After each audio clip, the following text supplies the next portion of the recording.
Conductance of electrolytic solution. इस topic में हम इलेक्ट्रोलिटिक सॉल्यूशंस का कंडक्टेंस के बारे में पढ़ेंगे। पर इलेक्ट्रोलिटिक सॉल्यूशंस के कंडक्टेंस के बारे में पढ़ने से पहले ये इम्पॉर्टेंट है कि हम समझ लें एग्जैक्टली कंडक्टेंस क्या होता है। तो कंडक्टेंस को हम रेजिस्टेंस से रिलेट करते हैं। हमने पीछे जब फिजिक्स में रेजिस्टेंस के बारे में पढ़ा था तो हमने ये पढ़ा था कि सपोज करो मेरे पास L length A area of cross section का ये कंडक्टर हो, तो इसका resistance R is equal to rho L by A होता है, जहाँ पे रो को मैं रेजिस्टिविटी कहता हूँ। रेजिस्टेंस की यूनिट होती है ओम, इसलिए मैं रेजिस्टिविटी को ओम मीटर से रिप्रेजेंट करता हूँ। अब इसी तरीके से मैं एक नया टर्म कॉइन करता हूँ कंडक्टेंस। इसे G से डिनोट करते हैं और इसकी वैल्यू 1/R होती है। तो जिस चीज का रेजिस्टेंस ज्यादा है उस चीज का कंडक्टेंस कम होगा, जिसका रेजिस्टेंस कम है उस चीज का कंडक्टेंस ज्यादा होगा। कंडक्टेंस की यूनिट साइमन है, जो कि 1 siemens is equal to 1 ohm inverse होती है, और इसको हम 1 कैपिटल एस से डिनोट करते हैं। इसी तरीके से मैं एक नया टर्म कॉइन करता हूँ कंडक्टिविटी, जिसको मैं ग्रीक लेटर कप्पा से डिनोट करता हूँ, और इसकी वैल्यू 1/रो होती है। और कंडक्टिविटी की unit ohm inverse metre inverse होनी चाहिए थी, जिसको मैं साइमन मीटर इनवर्स भी लिख सकता हूँ। तो 1 ohm inverse metre inverse is equal to 1 siemens metre inverse हो गई। और इसकी एक और unit typically siemens centimetre inverse भी होती है। तो इस चीज की वैल्यू 0.01 साइमन सेंटीमीटर इनवर्स हो जाएगी। तो इस तरीके से हम एक फॉर्म ऑफ यूनिट से दूसरे फॉर्म ऑफ यूनिट में कन्वर्ट कर लेंगे। ये डिफरेंट मटेरियल्स की इलेक्ट्रिकल कंडक्टिविटी की वैल्यू है, जो कि 298 केल्विन पे कैलकुलेट की गई है। तो यहाँ हम देखेंगे तो हम पाएंगे कि जो इलेक्ट्रोलिटिक सॉल्यूशंस की कंडक्टिविटी है वो कंडक्टर्स की कंडक्टिविटी से काफ़ी कम और इंसुलेटर्स की कंडक्टिविटी से काफ़ी ज़्यादा होती है। इसका मतलब इलेक्ट्रोलिटिक सॉल्यूशंस कंडक्टर से कम कंडक्टिंग और इंसुलेटर से ज़्यादा कंडक्टिंग। अब हम देखते हैं कि ये जो इलेक्ट्रोलिटिक सॉल्यूशंस हैं इनका कंडक्टेंस किन चीज़ों पे डिपेंड करता है। तो पहला पॉइंट है नेचर ऑफ इलेक्ट्रोलाइट एडेड। यहाँ पर मैं 2 एग्जाम्पल लूँगा। एक एग्जाम्पल है HCl और दूसरा एग्जाम्पल है एसिटिक एसिड, जिसको मैं HAC से डिनोट करता हूँ। CH3COH है, बट मैं लंबा लिख नहीं रहा हूँ। तो हमें मालूम है HCl जो है ये स्ट्रॉन्ग इलेक्ट्रोलाइट है और एसिटिक एसिड वीक इलेक्ट्रोलाइट है।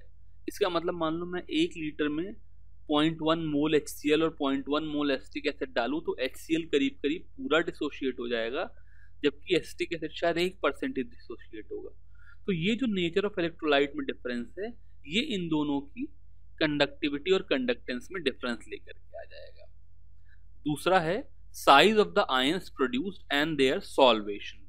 यहाँ पे मैं कंपेयर करने के लिए सपोज लिथियम क्लोराइड और पोटेशियम क्लोराइड को कंपेयर करूं, तो डिसोशिएट करके लिथियम प्लस और Cl माइनस और पोटेशियम प्लस और Cl माइनस दे देंगे। इसमें Cl माइनस तो कॉमन है, बट लिथियम प्लस एक छोटा आयन होगा और K प्लस जो होगा ये बड़ा आयन होगा।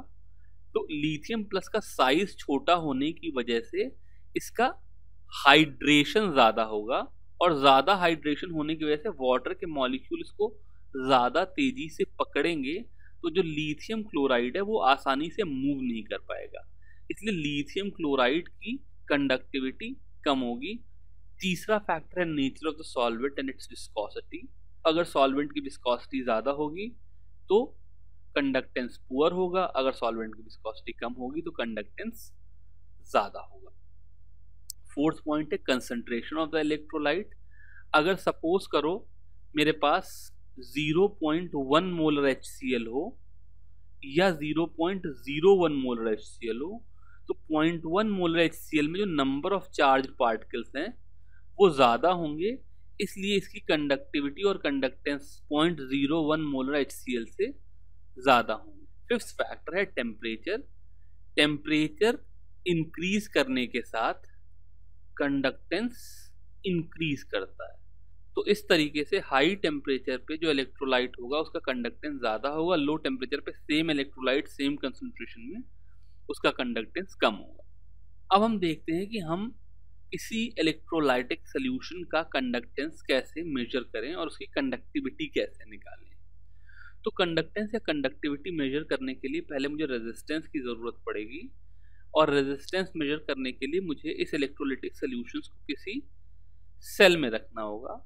तो ये दो तरह के डिज़ाइन दिए हुए हैं। अगर मैं इन डिज़ाइंस को देखूं तो यहाँ पर एक सेल है, इस सेल में मैं इलेक्ट्रोलाइट भर के रख सकता हूँ। दोनों तरफ दो इलेक्ट्रोड हैं जो कि कनेक्टिंग वायर से जुड़े हुए हैं। अब इस कनेक्टिंग वायर को मैं किसी भी सर्किट में लगा करके इस सिस्टम का रेजिस्टेंस मेजर कर सकता हूँ और वहाँ से इसका कंडक्टेंस और कंडक्टिविटी निकाल सकता हूँ। रेजिस्टेंस मेजर करने के लिए हम लोग एक व्हीटस्टोन ब्रिज बनाते हैं, जिसमें एक तरफ ये कंडक्टिविटी सेल है, दूसरी तरफ ये एक वेरिएबल रेजिस्टेंस R1 लगा हुआ है। ये साफ साफ नहीं लिखा है, R1 है जो कि एक वेरिएबल रेजिस्टेंस है, इसे मैं वेरी करा सकता हूँ। और R3 और R4 दो और रेजिस्टेंस लगे हैं।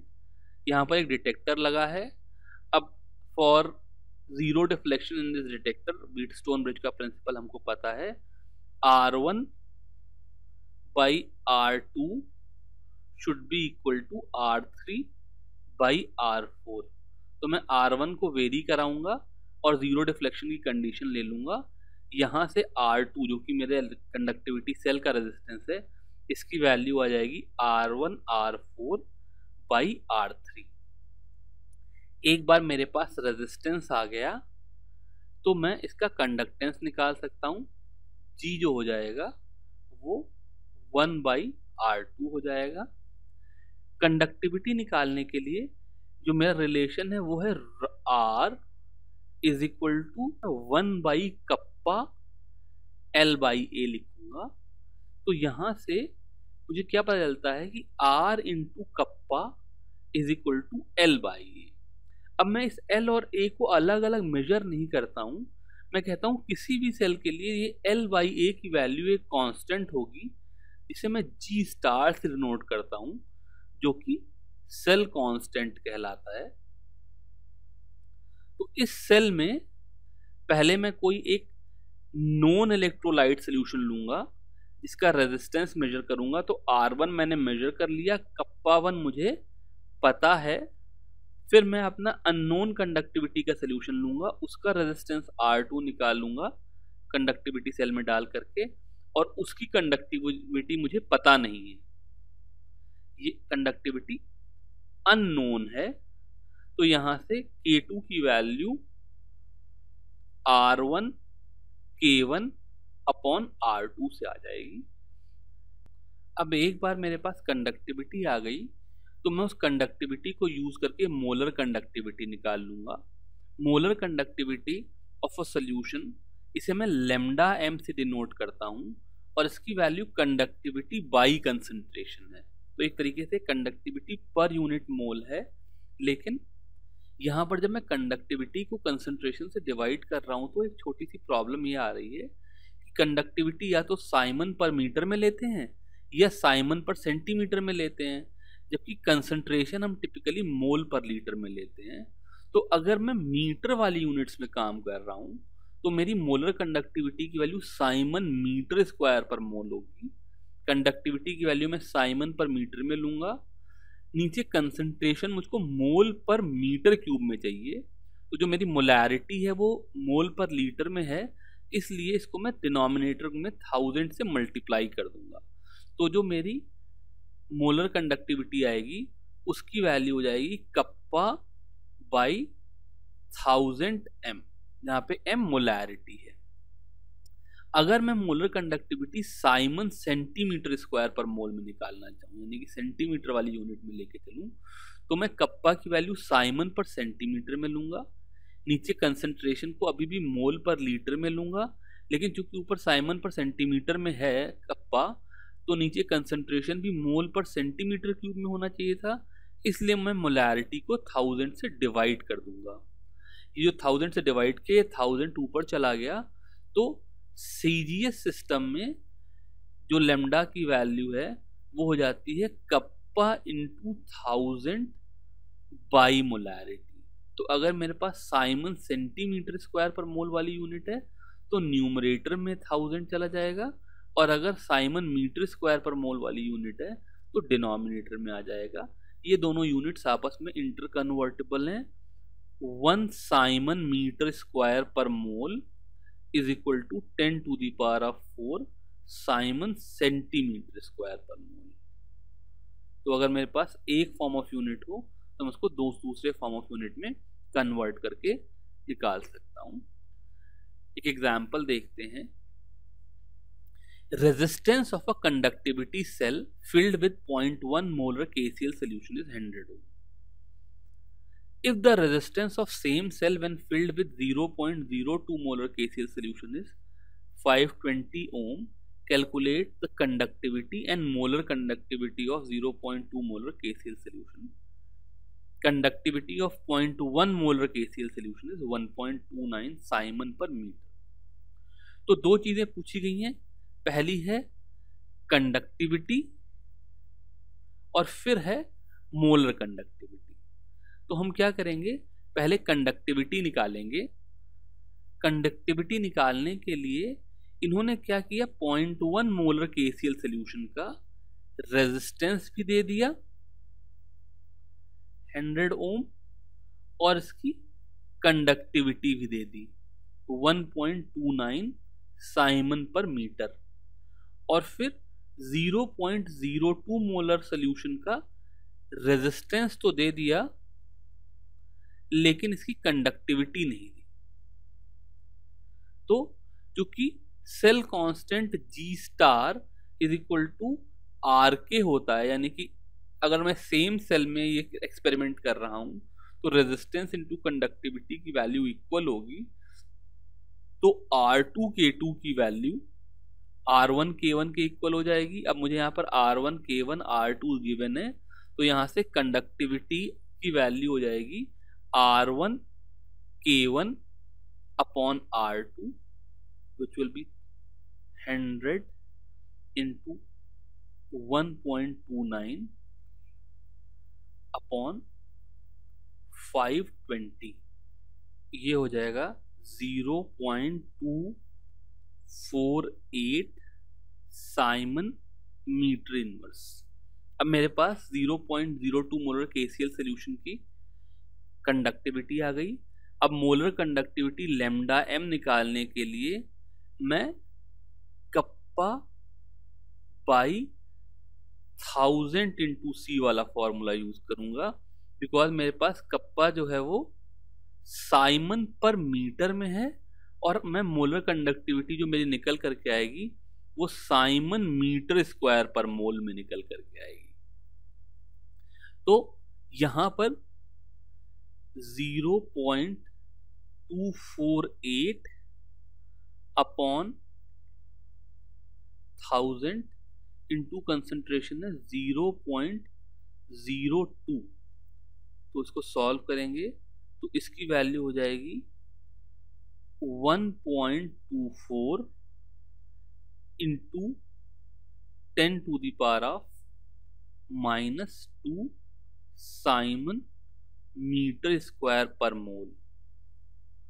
अब अगर मैं इसी लैम्डा m को साइमन सेंटीमीटर स्क्वायर पर मोल में लिखना चाहूं तो इसकी वैल्यू हो जाएगी 10 to the power of 4 into conductivity in siemens metre square पर mole which is 1.24 into 10 to the power of -2 which will be equal to 124 siemens metre square पर मोल।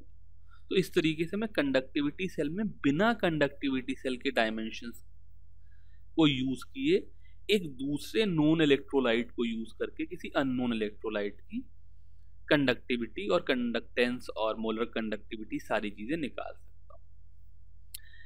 ये एक और एग्जांपल है जहां पर ये वाला कंसेप्ट इन्होंने यूज नहीं किया और इन्होंने सेल डायमेंशंस दे दिए। तो उन्होंने कहा कि the electrical resistance of a column of 0.05 molar NaOH solution of diameter 1 centimetre and length 50 centimeter is 5.55 into 10 to the power of 3 ohm. Calculate its resistivity, conductivity and molar conductivity. तो मुझे पता है resistance is equal to rho L by A होता है, तो यहाँ से resistivity की value resistance into area by length हो जाएगी।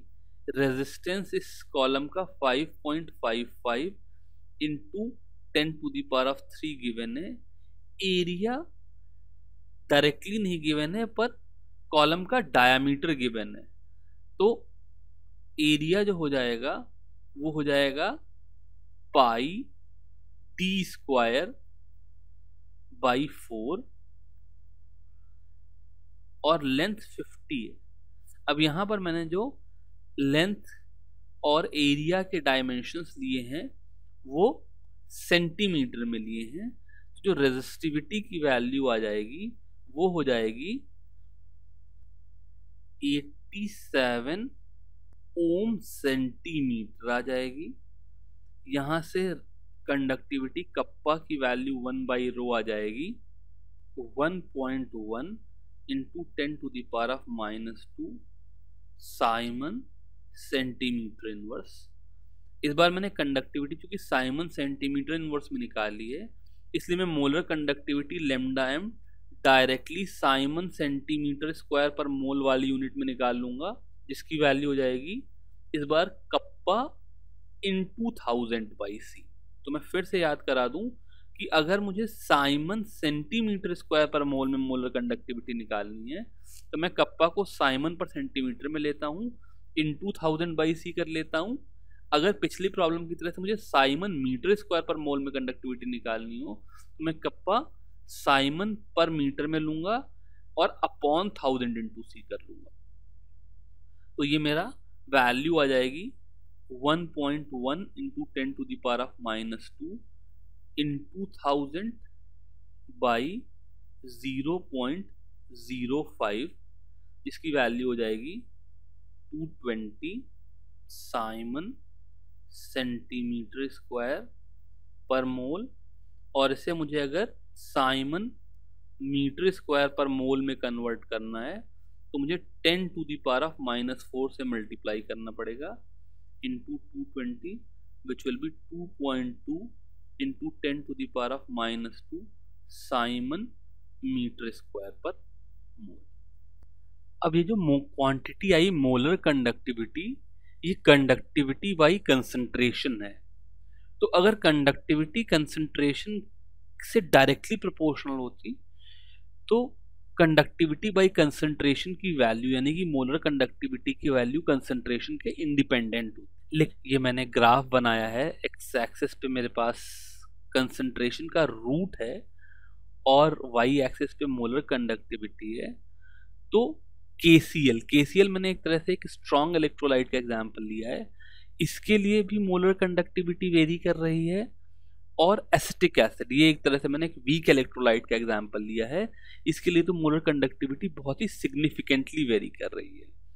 तो अब हम पहले स्ट्रॉन्ग इलेक्ट्रोलाइट के लिए और फिर वीक इलेक्ट्रोलाइट के लिए समझने की कोशिश करेंगे कि मोलर कंडक्टिविटी कंसंट्रेशन के साथ कैसे वेरी करती है। तो सबसे पहले स्ट्रॉन्ग इलेक्ट्रोलाइट्स के लिए देखें तो स्ट्रॉन्ग इलेक्ट्रोलाइट के लिए जैसे केसीएल वाला एग्जाम्पल है, यहाँ पर मोलर कंडक्टिविटी को जब मैंने c की पावर हाफ यानी कि रूट c के साथ प्लॉट किया तो एक लीनियर कर्व आया। इसका मतलब molar conductivity lambda m is equal to lambda m naught minus a root c हो जाएगी, जहां पर लेमडा m नॉट इस कर्व का इंटरसेप्ट है। यानी अगर इस कर्व को मैं थोड़ा और आगे बढ़ाऊं तो ये जहां पर y एक्सिस को कट करेगा वो इसका इंटरसेप्ट है, और a कोई कांस्टेंट है जो कि इस कर्व का स्लोप है। इस कर्व का स्लोप a हो गया। a की value same solvent, same temperature और सेम टाइप ऑफ इलेक्ट्रोलाइट के लिए सेम होती है। सेम टाइप ऑफ इलेक्ट्रोलाइट से मेरा मतलब है जैसे AB टाइप के इलेक्ट्रोलाइट, जैसे KCl ले लूं, NaCl ले लूं, MgSO4 ले लूं, जहां पर एक कैटायन और एक एनायन है, इन सबके लिए ए की वैल्यू कांस्टेंट होगी।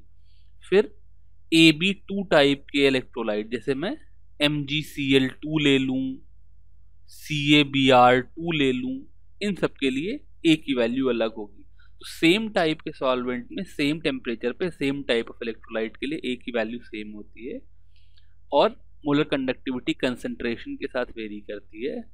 और इनफाइनाइट डाइल्यूशन पे जो मोलर कंडक्टिविटी होती है, इनफाइनाइट डाइल्यूशन का मतलब हो गया जब डाइल्यूशन मेरा इनफाइनाइट हो गया, तो कंसंट्रेशन जब टेंडिंग टू जीरो हो जाए, तो मैं मोलर कंडक्टिविटी को limiting molar conductivity lambda M not कहता हूँ। ये लैम्डा एम नॉट मैं इस तरीके से अलग अलग कंसंट्रेशन पे मोलर कंडक्टिविटी निकालूंगा, उस मोलर कंडक्टिविटी को रूट सी के अगेंस्ट प्लॉट करूंगा, तो मेरे को एक लीनियर कर्व मिल जाएगा, और उसको एक्स्ट्रापोलेट करके सी इक्वल टू 0 पे जो मुझे वैल्यू मिल जाएगी वो लैम्डा एम नॉट हो जाएगी। इस तरीके से मैं किसी भी स्ट्रॉन्ग इलेक्ट्रोलाइट के लिए molar conductivity at infinite dilution निकाल सकते। Kohlrausch's law, limiting molar conductivity of an electrolyte can be represented as the sum of the individual contribution of the anions and cation of the electrolyte। कोहलार्ड्स ने एक बहुत ही important चीज क्या observe की, suppose करो मेरे पास कोई सेम तरह के इलेक्ट्रोलाइट है, जैसे मैं lambda M naught of KCl देखूं और उसमें से lambda M naught of NaCl subtract कर दूं, तो उसकी वैल्यू उतनी ही होती है जितना lambda M naught of KBr minus lambda M naught of NaBr होगी। इसका मतलब पोटेशियम और सोडियम के क्लोराइड की मोलर कंडक्टिविटी का डिफरेंस पोटेशियम और सोडियम के ब्रोमाइड की मोलर कंडक्टिविटी के डिफरेंस के बराबर होता है। और ऐसे ही उन्होंने क्या पाया कि अगर मैं lambda M naught of KBr में से lambda M naught of KCl subtract करूं, तो इसकी वैल्यू उतनी ही होगी जो lambda M naught of NaBr में से lambda M naught of NaCl subtract करने पे आ रहा है। ये चीज तभी पॉसिबल है अगर lambda M naught of KCl is equal to lambda M naught of K plus plus lambda M naught of Cl minus. ये जो कॉन्सेप्ट है ये Kohlrausch's law of independent migration है। कोहलार्ड्स ने क्या कहा कि लोअर कंसंट्रेशन पे जब कंसंट्रेशन टेंडिंग टू जीरो हो जाता है, तो सोल्यूशन में जाकर के K प्लस और Cl माइनस एक दूसरे से इंडिपेंडेंट मूव करने लगते हैं। इसलिए जो KCl की मोलर कंडक्टिविटी है वो K प्लस की मोलर कंडक्टिविटी और Cl माइनस की मोलर कंडक्टिविटी के बराबर हो जाती है। इन जनरल अगर मान लो मेरा स्ट्रॉन्ग इलेक्ट्रोलाइट AXBY टाइप का है, मतलब जरूरी नहीं है वो KCl टाइप का हो, वो से Na2SO4 टाइप का हो सकता है, वो CaCl2 टाइप का हो सकता है। तो अगर मेरा इलेक्ट्रोलाइट AXBY टाइप का है, then lambda M naught of AXBY will be equal to X into lambda M naught of A plus Y into lambda M naught of B हो जाएगी। एक एग्जाम्पल के थ्रू उसको देखते हैं। प्रॉब्लम ये है, calculate lambda M naught of CaCl2 and MgSO4 given lambda M naught for calcium chloride magnesium and sulphate are 119.0 76.3 106.0 and 160.0 siemens centimetre square पर मोल। तो अगर मुझे कैल्शियम क्लोराइड के लिए molar conductivity at infinite dilution निकालनी है, lambda M naught of calcium chloride हो जाएगी lambda M naught of Ca2 plus plus twice lambda M naught of Cl minus हो जाएगी। इसका मतलब इसकी वैल्यू हो जाएगी 119 plus 2 into 76.3 which will be equal to 271.6 Simon centimetre square पर मोल। और ऐसे मुझे अगर मैग्नीशियम सल्फेट के लिए molar conductivity at infinite dilution निकालनी हो तो ये हो जाएगी molar conductivity at infinite dilution of magnesium 2+, यहाँ पर कोफिशिएंट 1 ही रहेगा बिकॉज एक मैग्नीशियम सल्फेट एक मैग्नीशियम आयन देता है, plus molar conductivity at infinite dilution of sulphate ion. तो इसकी वैल्यू हो जाएगी, मैग्नीशियम के लिए ये वैल्यू है 106 प्लस 160, ये दोनों ऐड होकर के 266 साइमन सेंटीमीटर स्क्वायर पर मोल मोलर कंडक्टिविटी दे देंगे। तो अभी तक जब हमने स्ट्रॉन्ग इलेक्ट्रोलाइट के लिए मोलर कंडक्टिविटी का वेरिएशन देखा, तो यहां पर क्या हो रहा है, सपोज करो मैं कंसंट्रेशन को C से C/10 करता हूं, यानी कि 1/10 करता हूं, ये मैं स्ट्रॉन्ग इलेक्ट्रोलाइट के लिए लिख रहा हूं। तो जो कंडक्टिविटी होगी वो अगर डायरेक्टली K से K/10 हो जाती तो मोलर कंडक्टिविटी सेम रहती, लेकिन यहां से कंडक्टिविटी K/10 नहीं होती, K/10 से थोड़ी सी ज्यादा होती है, मान लो 1.1 K/10 हो जाती है। तो इसलिए जो मेरी लैम्डा यहां पर वैल्यू K/C थी, इसकी वैल्यू 1.1 K/C हो जाएगी, यानी कि 1.1 लैम्डा हो जाएगी। तो 1/10 करने पे मोलर कंडक्टिविटी थोड़ी सी बढ़ जाएगी, जैसा यहां पर दिखा रहे थे। लेकिन वीक इलेक्ट्रोलाइट के केस में क्या होगा कि सपोज करो मैं कंसंट्रेशन को C/10 करूं, तो अगर आपको याद हो तो क्लास 11th में हमने पढ़ा था कि वीक इलेक्ट्रोलाइट के केस में जो नंबर ऑफ चार्ज कैरियर्स होते हैं वो √C से वेरी करते हैं। तो मेरे जो चार्ज कैरियर्स होंगे वो 1/10 नहीं होंगे, वो खाली 1/√10 होंगे। इसलिए जो मेरी मोलर कंडक्टिविटी होगी वो K से K/10 या 1.1 K/10 ना होकर के 4 K/10 हो जाएगी।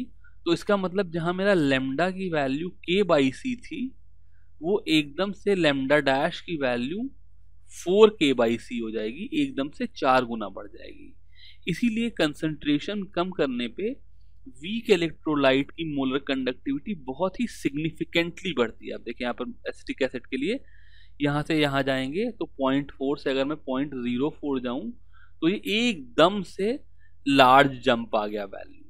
अब क्योंकि यहाँ पर ये इस तरीके से वेरी कर रही है और एक नॉन लीनियर कर्व है, तो मैं वीक इलेक्ट्रोलाइट का इंटरसेप्ट कहाँ होगा, यानी कि इसी वीक इलेक्ट्रोलाइट के लिए lambda m0 molar conductivity at infinite dilution मैं डायरेक्टली नहीं निकाल सकता हूँ, क्योंकि यहाँ पे कोई लीनियर फंक्शन तो है नहीं जिसको एक्स्ट्रापोलेट करके हम molar conductivity at infinite dilution निकाल सकते हैं। लकीली कोहलार्च लॉ यूज करके ये मोलर कंडक्टिविटी निकाली जा सकती है और इस एग्जाम्पल के थ्रू हम ये देखेंगे। ये एग्जाम्पल कहता है कि molar conductivity at infinite dilution for NaCl, HCl and NaAC। NaAC ये जो है ये सोडियम एसिटेट है। तो NaCl, HCl और सोडियम एसिटेट के लिए molar conductivity 126.4, 425.9 and 91.0 Simon centimetre square पर मोल है। Calculate lambda m0 for HAC, acetic acid के लिए molar conductivity at infinite dilution क्या होगी। तो यहाँ पर मैं अगर कोहलार्च लॉ लगाऊं तो molar conductivity of acetic acid eight infinite dilution जो होगी वो हो जाएगी molar conductivity of H+ ion eight infinite dilution plus molar conductivity of acetate ion eight infinite dilution. अब मुझे इसकी वैल्यू डायरेक्टली तो नहीं पता है, पर H+ आयन की मोलर कंडक्टिविटी जानने के लिए मैं HCl की मोलर कंडक्टिविटी यूज कर सकता हूं। तो मैं इस चीज में क्या करूंगा, molar conductivity of Cl minus add करूंगा और molar conductivity of Cl minus subtract भी कर दूंगा। ऐसे ही एसिटेट माइनस की मोलर कंडक्टिविटी को पिक्चर में लाने के लिए मैं सोडियम एसिटेट की मोलर कंडक्टिविटी यूज कर सकता हूं।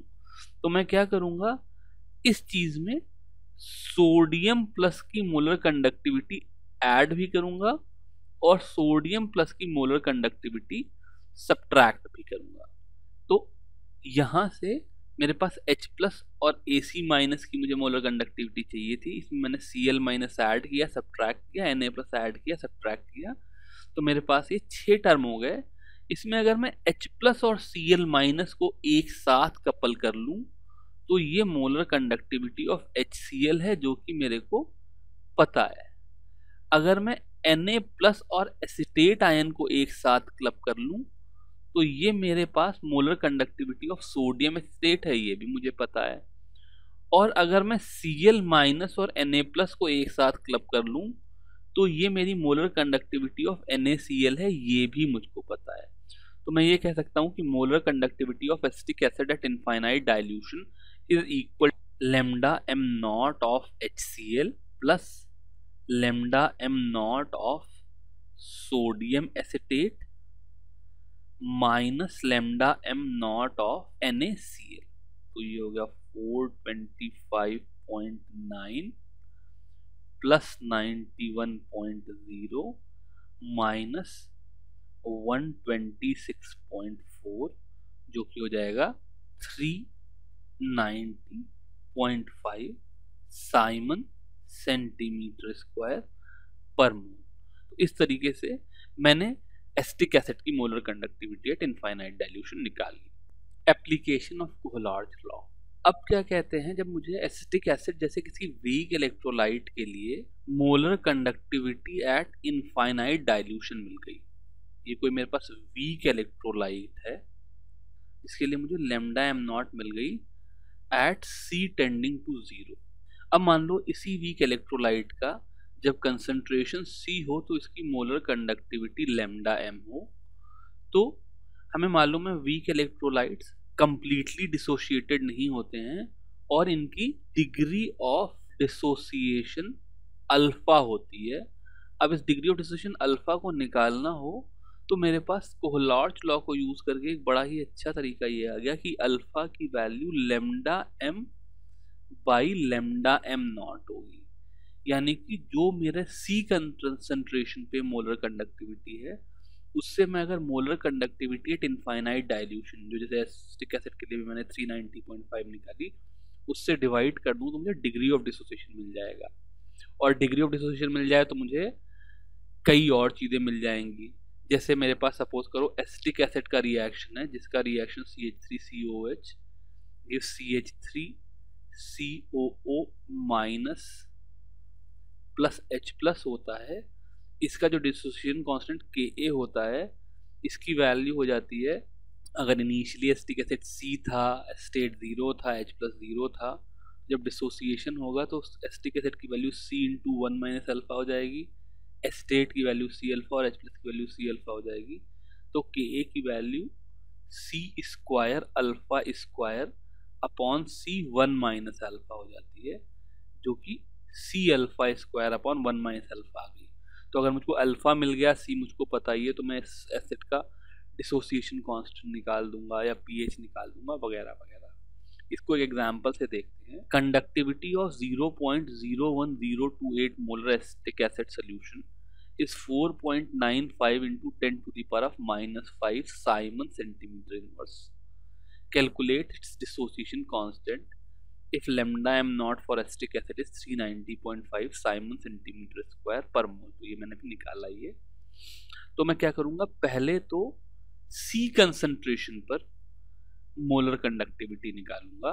तो अगर मैं कंसंट्रेशन को ले लूँ 0.001028 मोलर, तो जो लैम्डा m की वैल्यू हो जाएगी वो हो जाएगी इसकी कंडक्टिविटी K, और जो ये कंडक्टिविटी साइमन पर सेंटीमीटर में है और यहाँ पर मोलर कंडक्टिविटी भी साइमन सेंटीमीटर स्क्वायर पर मोल में है, तो K इंटू 1000 बाई C वाला फॉर्मूला में लगाऊंगा तो ये हो जाएगा 4.95 into 10 to the power of 5 into 1000 by 0.001028, sorry minus 5 है, तो ये 10⁻⁻5 से ये 102.8 हो जाएगा। तो मैं डिवाइड करूंगा तो लैम्डा एम की value molar conductivity of acetic acid at this concentration, इसकी वैल्यू मुझको मिल जाएगी 48.15 साइमन सेंटीमीटर स्क्वायर पर मोल। तो जो मेरा ये एसिटिक एसिड का सोल्यूशन है 0.001 मोलर पे, इसकी मोलर कंडक्टिविटी 48.15 है। इनफाइनाइट डाइल्यूशन अगर हो जाता है, यानी कंसंट्रेशन 0 हो जाता, तो मोलर कंडक्टिविटी 390.5 हो जाती। तो डिग्री ऑफ डिसोसिएशन अल्फा की वैल्यू हो जाएगी lambda M by lambda M naught which is equal to 48.15 upon 390.5। इसकी वैल्यू कैलकुलेट करेंगे तो ये आ जाएगा 0.1233। और इस अल्फा की वैल्यू को यूज करके अब ये मुझसे पूछ रहे हैं व्हाट इज डिसोसिएशन कांस्टेंट। तो एसिटिक एसिड के लिए भी मैंने पीछे ही सॉल्व करके निकाला। तो Ka की value C alpha square upon 1 minus alpha थी। यहाँ पर C की वैल्यू 0.001028 है इंटू अल्फा स्क्वायर 0.1233 का स्क्वायर हो जाएगा अपॉन 1 माइनस 0.1233। तो इसको सॉल्व करेंगे तो इसकी वैल्यू आ जाएगी 1.78 इंटू 10⁻⁻5। तो इस तरीके से इलेक्ट्रोकेमिस्ट्री को यूज करके किसी सोल्यूशन की कंडक्टिविटी निकाल करके, उसकी मोलर कंडक्टिविटी निकाल करके उसका डिग्री ऑफ डिसोसिएशन बता सकता हूँ, और उस तरीके से वीक इलेक्ट्रोलाइट का जो डिसोसिएशन कांस्टेंट है वो बता सकता हूँ।